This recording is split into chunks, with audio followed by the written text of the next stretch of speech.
It's the Security Weekly News, counted in by none other than Sean. It was amazing. And I'm Doug White, and it is episode 369. It's Friday, the 15th of March, 2024. It took us 368 episodes to get here, but here we are. So stick around. We've got Cynicism, TikTok, Redline, Securam, Ghostrace, eSim, swaps, Aaran Leyland, and more on this edition of the Security Weekly News. This is a Security Weekly production for security professionals by security professionals. Please visit securityweekly.com/subscribe to subscribe to all the shows on our network. We interrupt our program to bring you this important message. It's the show that keeps you up to date on the latest security news twice a week. Your trusted source for accurate security information and expert analysis. It's time for the Security Weekly News. Created in 2005 and hosted by security industry veterans, Paul Security Weekly is your source for in-depth coverage of the latest vulnerabilities, exploits, and security research.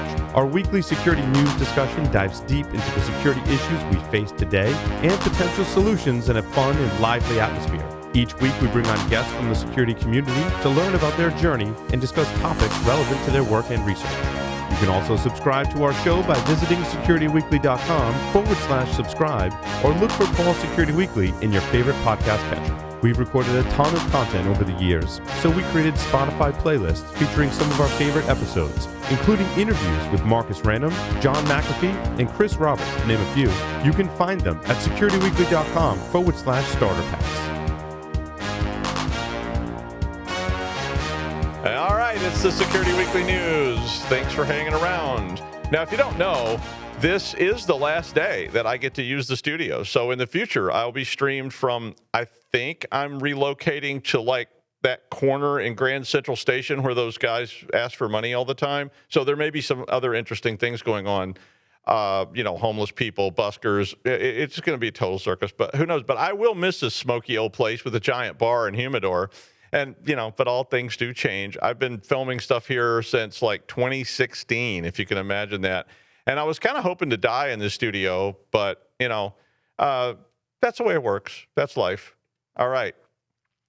Redline has made it to the top. And now it is now the most prolific serial stealer around, being documented as stealing more than 170 million passwords in the last 6 months. Now, Redline was used in half of all the cyber incidents which involved stolen passwords, moving way ahead of Vidar, which is second, but it's ridiculous.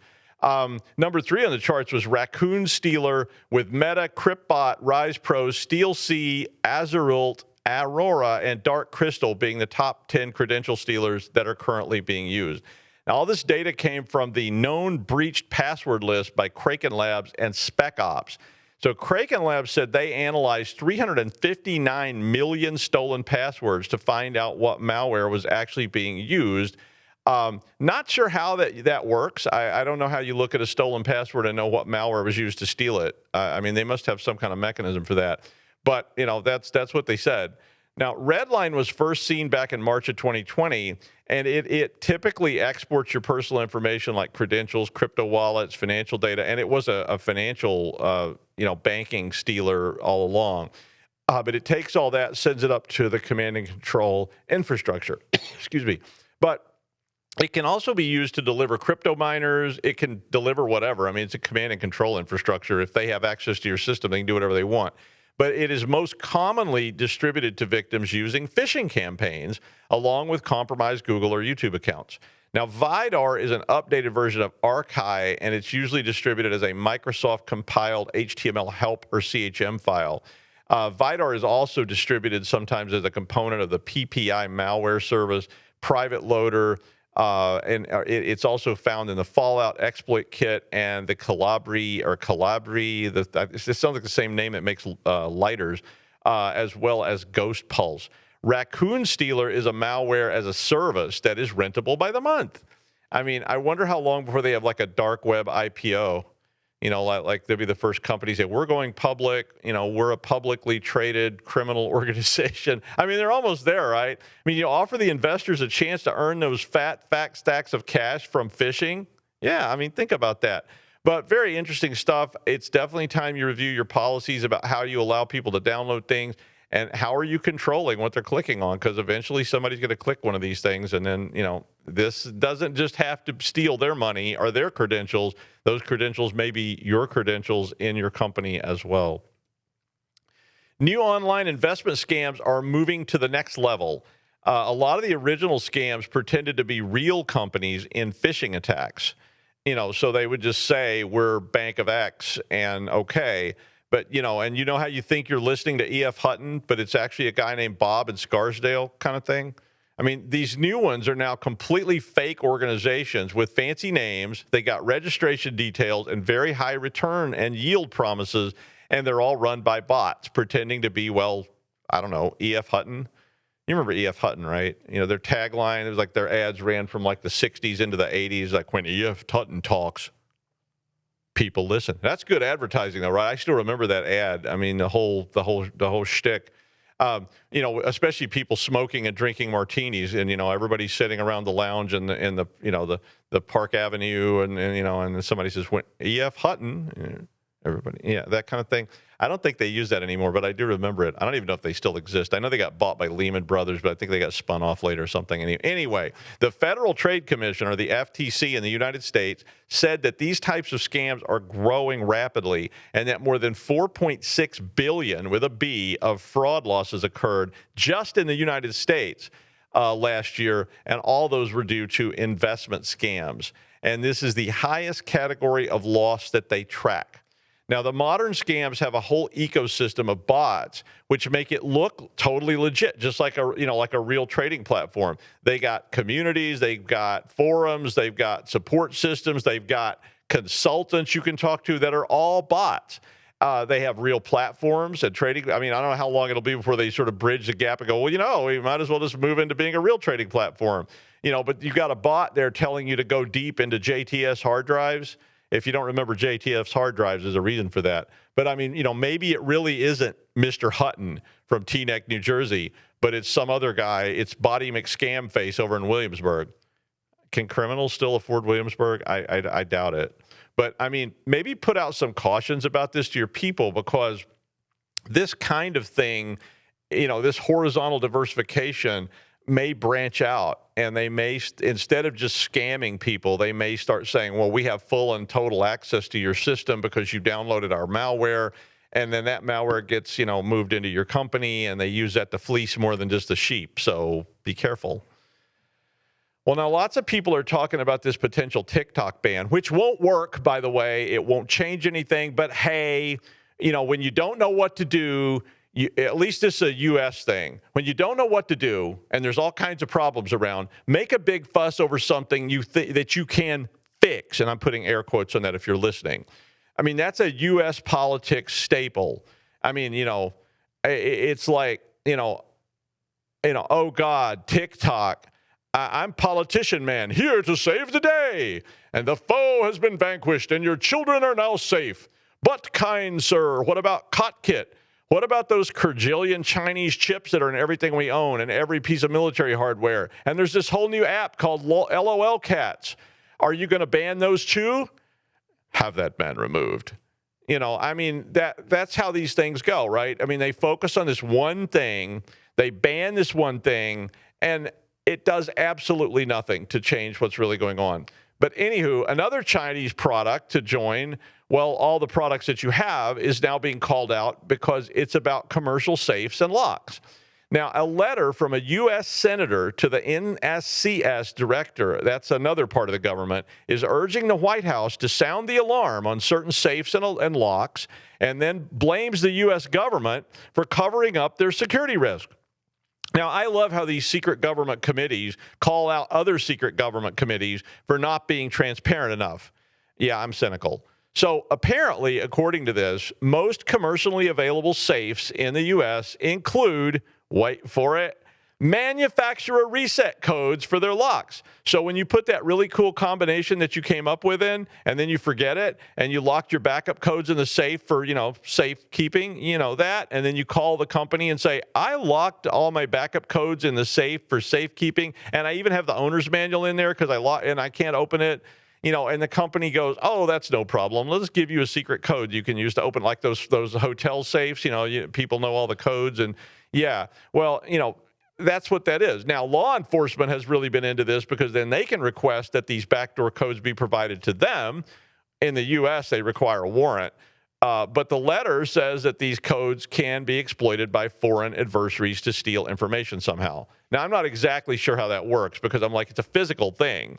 So are Chinese agents using these codes to come to your house or your office and take the whole cleaning crew are Chinese agent. Then they got the codes. Okay, they can open whatever. Now, the company that they pointed out in the letter is called Securam Systems, and it's owned by the Chinese. Imagine that. And it is a major seller of electronic safe locks sold in the United States. So even if you bought the safe from somebody else, the electronic lock was probably made in China, like everything else. Now, since it's a Chinese company, the Chinese government could get the codes just by requesting them. So they have the secret backdoor codes. Now, the letter goes on to accuse the Department of Defense, another U.S. government agency, of not wanting people to know about these locks for some reason. Maybe because the Department of Defense used them on all their top secret stuff. I don't know. So if you are using safes and locks, you may want to see if they have backdoor codes that are available, because you may have employees who went and looked these codes up too, who can now open any safe that you've got on site. And, or there's Chinese agents that come in pretending to be the guy with the buffing machine cleaning the floor, and they just walk over and open all your safes. I have a steel box with a giant padlock, and inside of it is this hive of murder hornets. I have to feed them occasionally. It's kind of inefficient, and it hurts a lot, but so far nobody's opened it, including me. It just sits there buzzing. Yeah, that kind of thing. So keep that in mind. But we're not worried about that, apparently. We're just worried about TikTok, because, what would happen if some kid filmed a video of themselves? Oh, my God. A new type of data leakage attack may impact all U.S. chip makers, and they're calling it Ghostrace. This attack was disclosed by IBM and the VU Amsterdam University in the Netherlands. I'm not sure if there's any other Amsterdams, but the Amsterdam in the Netherlands. And this thing could allow an attacker to acquire sensitive information from memory, particularly protected memory. And what's in protected memory? Tokens, password, encryption keys, all this good stuff. Now, typically, this does require physical privileged access to the machine, and it's not very practical at scale, just like all these kind of what they call Spectre attacks. But basically, these are raced conditions, and or they sometimes call them speculative attacks as well. And they're all echoes of that Spectre meltdown fiasco from a few years ago. Now, what happens is the CPU is speculating on what may be needed next, and so it pulls that information into protected memory cache. Now, if you, as an attacker, can inject some kind of an interruption by causing lots of things to go on or some other technique, then what may happen is those things are sitting there in memory waiting to be used, and you can extract them. Now, this one uses what's called an IPI, or an inter-process interrupt storming technique, which is a flooding attack on the process's CPU core. The issues can affect pretty much every processor in existence, according to this paper, and included Intel, AMD, ARM, IBM, and they were all apparently notified about the Ghostrace attack potential in 2023 by the authors. Apparently, they notified the operating system and hypervisor vendors. Now, AMD published an advisory on Tuesday about this, which said that guidance about the previous Spectre-type attacks should help with this.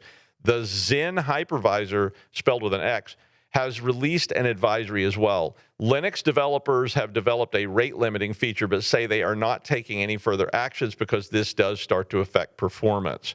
If you're interested in this, you're concerned about it, the article contains a whole bunch of details as well as links to the original academic paper that was published. So if you want to read up on it, there is a way for you to do so. Well, we've talked about this before, but discontinued plugins are really, really dangerous.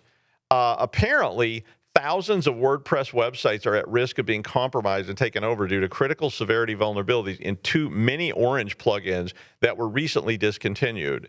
The warning was issued by WordFence at WordPress.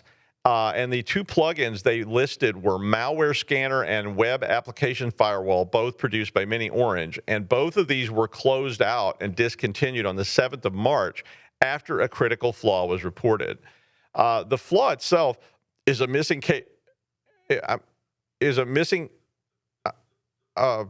something's going on. I think I'm having a stroke on the air.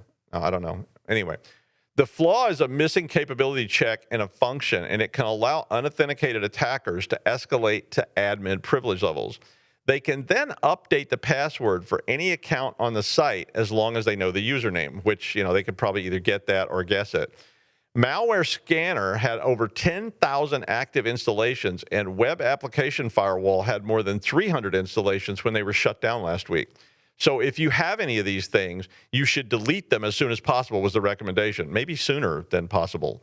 WordFence issued another warning on Thursday about the Registration Magic plugin, which is used in over 10,000 active installations as well.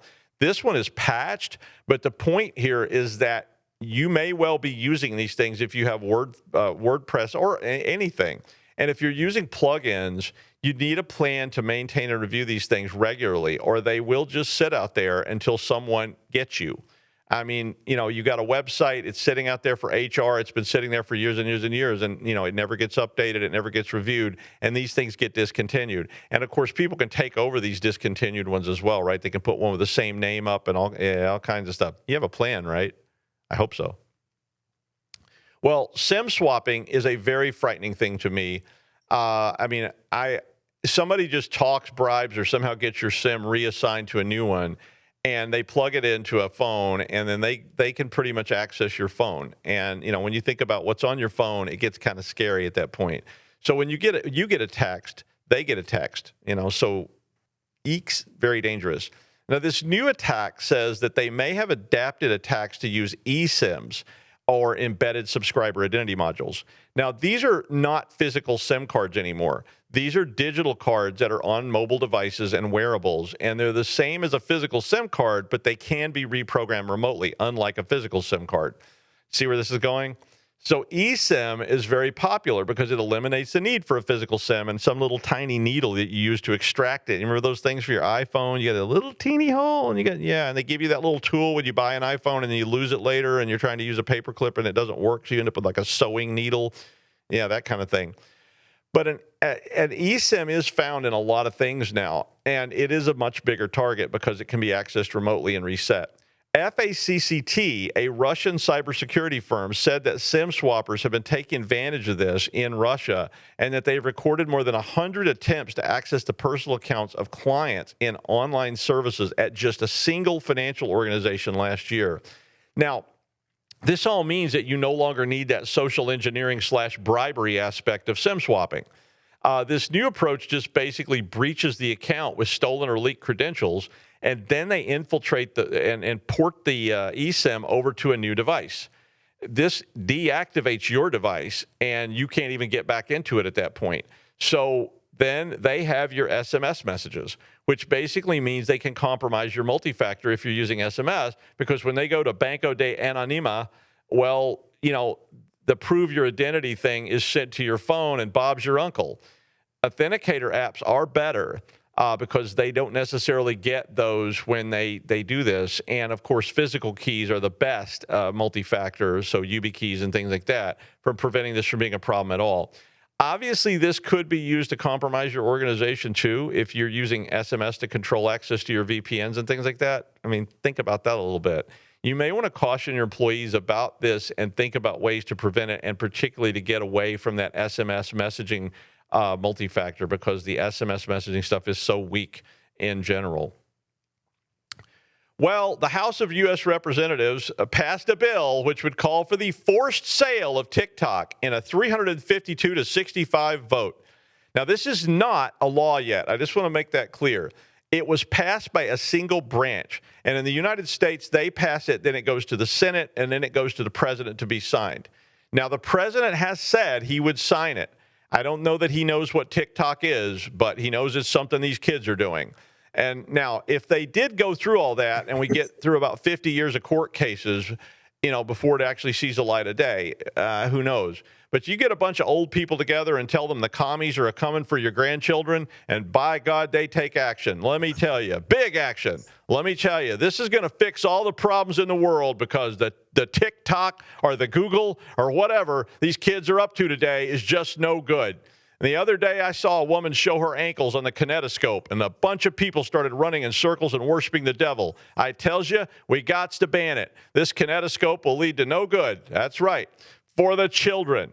Oh, and don't forget to contribute to my campaign pack in this, upcoming election season. But anyway, the Senate so far is balking at this bill, and because of course TikTok is pouring money and ByteDance is pouring money, and everybody's shoveling money as fast as they can in all directions. But basically, it's pretty complicated. TikTok says that CEO Shou Zichu is not under the foreign influence of the Chinese government. Imagine that. ByteDance, who owns TikTok, is also saying, no, the Chinese have no control of this. Well, I don't agree with that either. But this law, if it were passed and signed by the president, would force ByteDance to sell the app by September, which just so happens to be right before the U.S. elections. Imagine that. No way this is politically motivated for attention. I mean, no way. I mean, personally, they can probably force it to be sold, but who's it going to be sold to and for how much? It'll probably be sold to a Panamanian shell company that's owned by a guy named Chet in Riverside Heights, who's actually working for the Saudis and selling hand grenades to teenagers on the dark web. But at least the children will be safe from TikTok for a few days, and all will be well with the world, and the commies will be thwarted again. Right. You bet. Well, I couldn't look him in the eye. He's just like an angel. His skin makes me cry. He floats like a feather in a beautiful world, and he's none other than Aaran Leyland. Hello, Aaran. That's so cute, and it's not even Valentine's Day. How are you, Doug? I'm fine. How are you, Aaran? I'm good, because Microsoft's going to save the world and the war's over, and we can all go and have tea and biscuits and look after our medals and stuff. So Security Copilot's about to enter general availability. What's your thoughts on that? I trust Microsoft unequivocally. I believe they will only do the right thing. Me too. No, they're not a bad, evil corp at all. Okay, Microsoft Security Copilot enters general availability. The company's AI chatbot and data aggregator for security will be generally available on 1st of April with a new pricing model based on usage. So starting from April 1, it's not lost on me that that's April Fool's Day. It's probably not lost on you either. Customers can access Microsoft Security Copilot, formerly known as Copilot for Security. So not wanting to dead name, I will try and call it Microsoft Security Copilot. Microsoft said that Security Copilot will cost $4 an hour based on how much it's used, which give me no idea how much it's going to cost at all. They're talking about an SCU, and an SCU is a security compute unit, if you were wondering.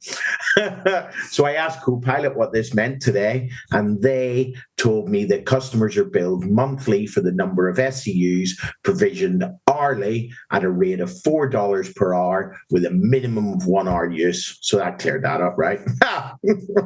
Okay, so how can security professionals like us benefit from Microsoft Security Copilot? Security Copilot can function as an independent app that uses data from various sources or an integrated chat window in other Microsoft security services.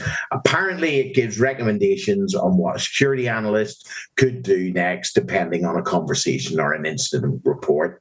On Twitter, there was a tweet. No, I've just dead named X or whatever it's called. Why did they even change the name?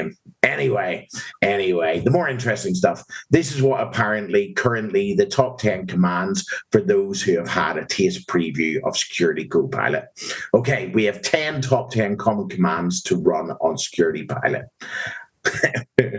Not Security Pilot, because as I'm told by Microsoft in a conference yesterday, it's a co-pilot. It needs someone to help it fly. But anyway, it's not taking our jobs yet.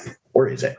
So number one, analyze the following script and then insert the script after that. So actually, according to Copilot, this will generate the following results. Security Copilot will analyze the script and display the results in the script analysis card.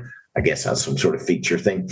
With the following benefits: by leveraging AI-powered investigation capabilities, Security Copilot helps security teams speed up analysis of malicious or suspicious scripts and codes, and understand the capabilities of the script and apply appropriate mitigation to stop attacks from progressing further within a network. Sounds pretty cool, to be honest. And quickly, there's a lot of this, quickly assesses and identifies whether a script is malicious or benign. Number two, if a user is listed in the incident details, show which devices they recently used and indicate if they are compliant with policies. To be honest, this is pretty self-explanatory and should cut down on investigation time. Next one, summarize Sentinel incident, and then you put the Sentinel incident ID. I'm doing lots of air quotes here. I'm actually also on Zoom today and not Skype. And I look beautiful on Zoom. So if you've never seen me before, come across and watch the show on YouTube or something, because I look beautiful. I don't normally.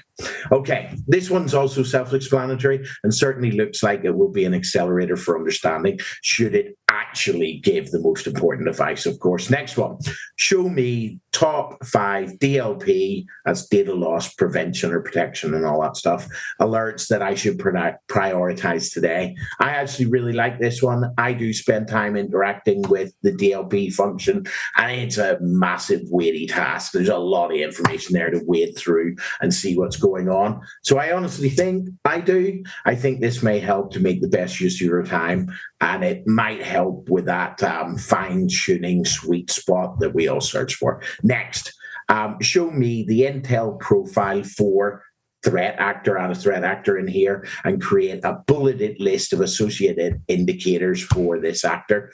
This honestly seems quite cool. Could be a nice accelerator. And should you say receive some threat intelligence in from some sort of third party or something cool that requires immediate attention, you can jump on that. Really like that one out, actually.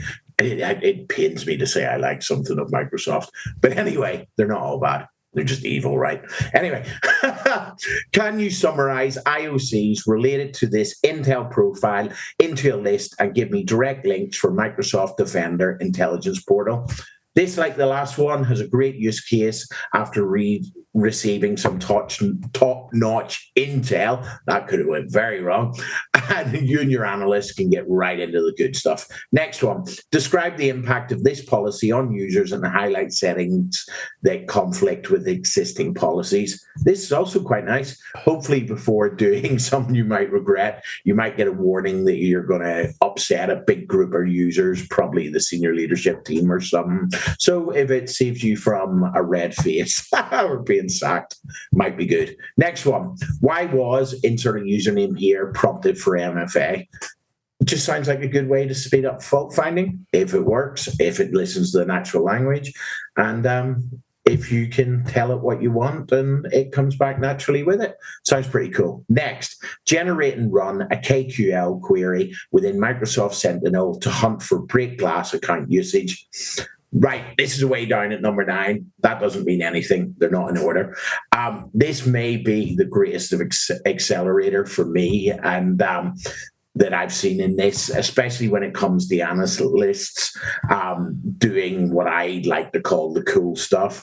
It means that an analyst at a low entry point could actually find some high-level, low-noise badness. A KQL query, for those that don't know, KQL is known as Custo query language or Custo query language, depending where you come from.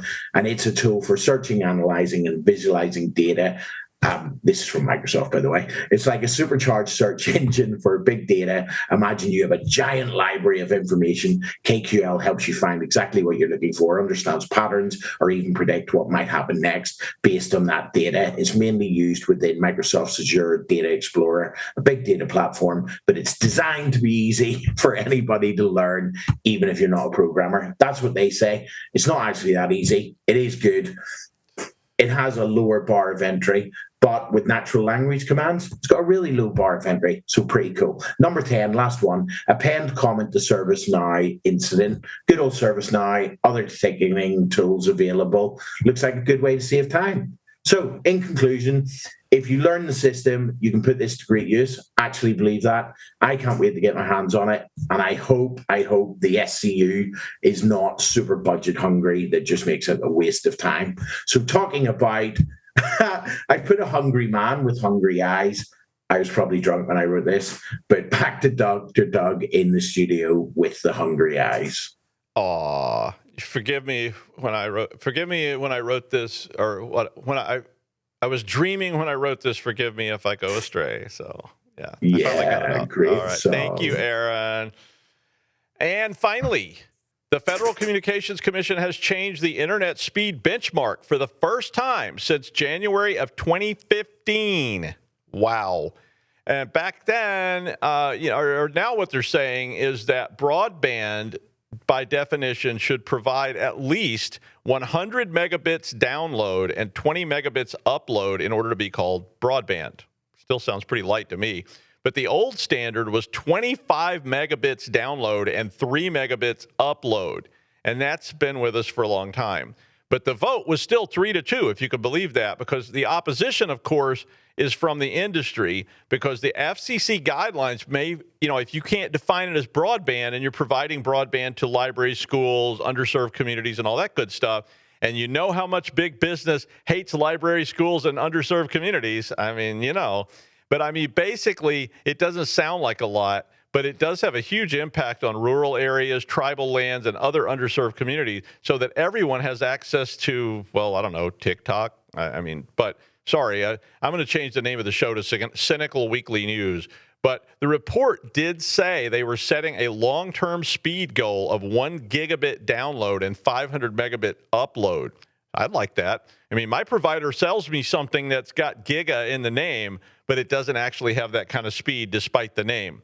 It's kind of like naming your sausage pizza fat-free sausage pizza. Oh, no, it's not actually fat-free. That's just the name of it. They actually banned doing that a long time ago because people were building healthy sausage pizza, and oh, no, it's not actually healthy. That's just the name of the product.